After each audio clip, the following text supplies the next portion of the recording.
Same allergy, কিন্তু কেন doctor আলাদা আলাদা মেডিসিন দেয়? সিট্রিজিন বা লিভোসিট্রিজিন, ক্লোরফেনিরামিন, বিলাস্টিন নাকি মন্টলুকাস্ট, কোনটা বেস্ট?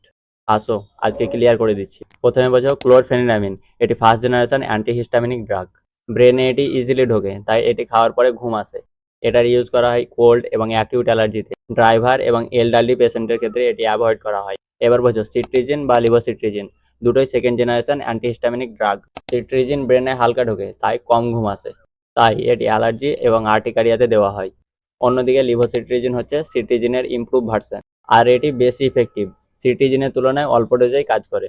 ব্রেনে এটি আরও কম ঢোকে, তাই কম ঘুম আসে। এটা লং টার্ম অ্যালার্জিতে ইউজ করা হয়। এই দুটোই মোস্টলি রাতে ইউজ করা হয়। এবার বোঝো বিলাস্টিন। এটি নিউ জেনারেশন অ্যান্টিহিস্টামিনিক ড্রাগ।